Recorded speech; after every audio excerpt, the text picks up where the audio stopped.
안녕하세요. 옆집 아저씨입니다. 오늘은 초고령화 사회를 맞이하고 있는 우리나라가 최근에 기초연금 40만원과 국민연금에 많은 분들이 관심을 집중하고 있는데요. 정부의 공식적인 발표에 의하면 기초연금 40만원 시대는 2026년에는 만 65세 이상 어르신 분들 중 기준 중위소득 50% 이하 분들에게 일부 우선 지급하고 2027년에는 노인 전체 분들이 해당이 될 것 같습니다. 다시 말해서 2027년부터 본격적으로 기초연금 40만원 시대가 열릴 것으로 예상됩니다.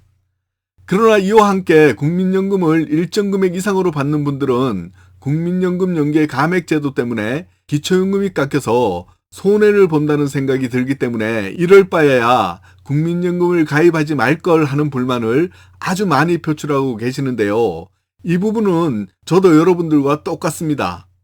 그래서 국민연금 연계 감액 제도에 대한 오해와 진실을 조금이라도 풀어드리려고 합니다.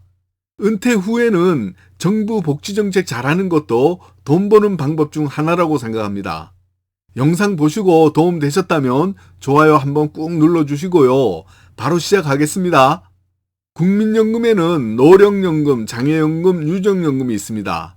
그리고 우리는 이것을 그냥 편하게 국민연금 또는 노령연금이라고 합니다. 잘 아시다시피 젊었을 때 매월 일정 금액을 본인이 납부하고 연령별로 조금씩 다르게 받습니다. 국민연금 수금은 10년 이상을 납입해야만 지급받을 수 있습니다.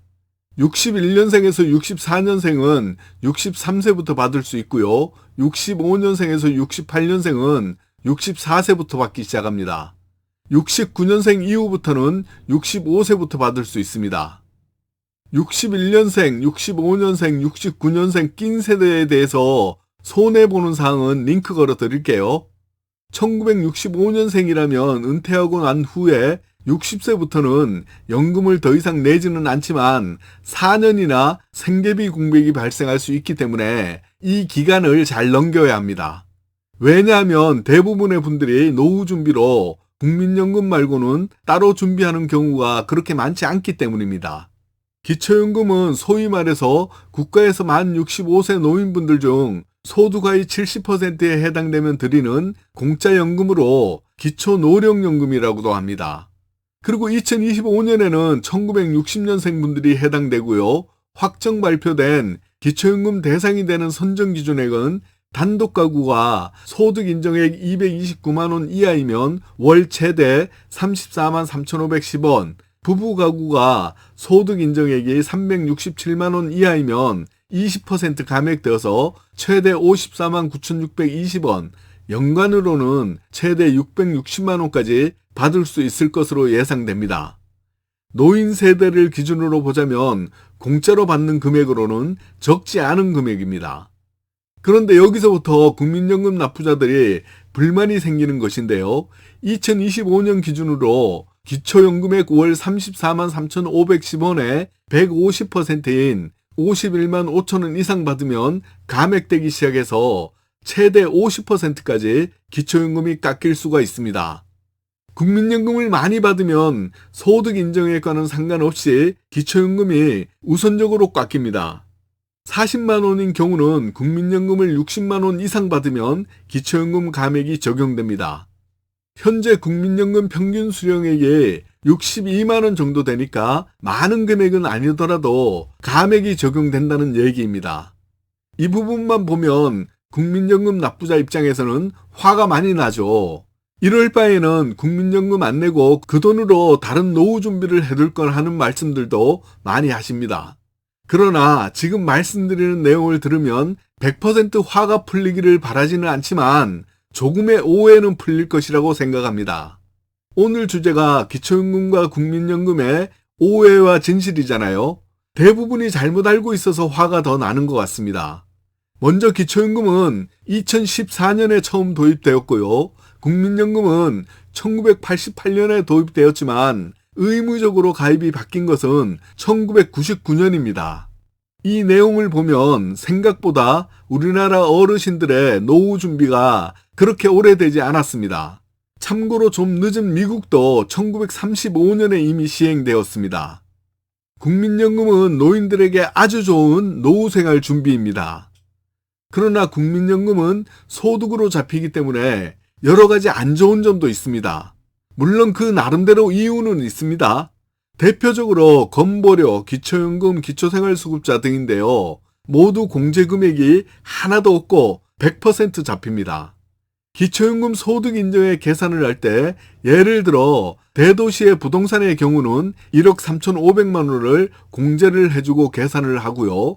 금융재산도 2천만 원을 공제를 해주고요.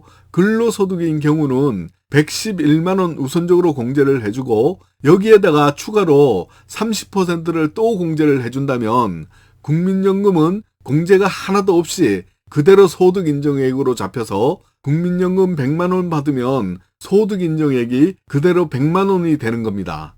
이것은 엄청 큰 손해입니다.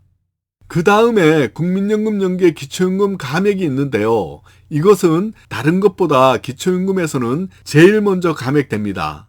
그런데 이 감액 제도에는 이유가 있습니다. 계산 방법에서 A값과 B값이라는 것이 있는데요. 간단히만 말씀드리면 B값은 본인이 낸 보험료에 대해서 계산을 해주고 연금으로 지급하는 금액이고요. A값은 소득 재분배라고 해서 국민연금의 50% 정도 해당이 되고요. 국가가 전 국민 평균값을 계산하고 연금 지급을 계산하는데요. 이렇게 A값과 B값을 더해서 내 연금이 결정되는 겁니다. 그런데 기초연금을 받을 때 국민연금을 일정 금액 이상 받을 때 A값에 해당하는 부분을 감액하지 않으면 좀 복잡하지만 중복 지급하는 결과가 나오기 때문에 감액을 좀 하는 겁니다. 이렇게 설명하면 오해가 좀 풀리시나요?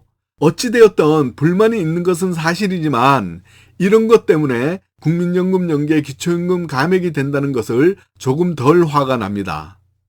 잘 아시겠지만 감액되는 금액 한 번 더 알려드릴게요. 2024년에 국민연금을 60만 원 받는다면 대략 5만 원 정도 감액되고요. 70만 원을 받는다면 6만 7천 원 정도 감액, 80만 원을 받는다면 7만 9천 원, 90만 원을 받는다면 9만 2천 원, 100만 원을 받는다면 9만 7천 원 정도 감액됩니다. 꿀팁으로 기초연금으로 조심하실 사항 몇 가지 알려드릴게요. P값이라는 것이 있는데요. 4천만 원 이상의 고급 자동차 그리고 골프나 콘도 등의 회원권입니다.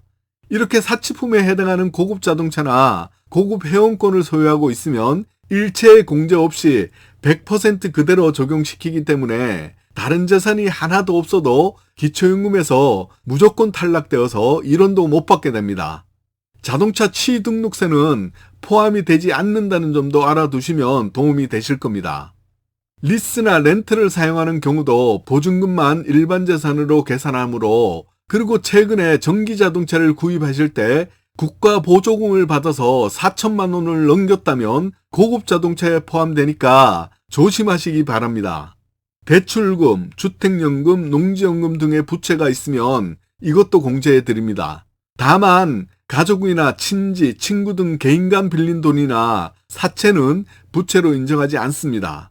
가장 중요하게 생각하셔야 하는 것은 신청하는 것입니다. 마지막으로 알바 등을 조금이라도 하고 국세청에 신고가 되었다면 매년 5월에 근로장려금 신청 꼭 하시기 바랍니다.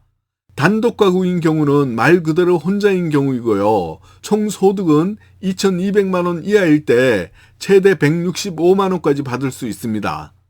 헛벌이 가구는 총 소득은 3,200만 원 이하일 때 최대 285만 원까지 받을 수 있습니다. 맞벌이 가구는 총 소득이 3,800만 원 이하일 때 최대 330만 원까지 받을 수 있습니다.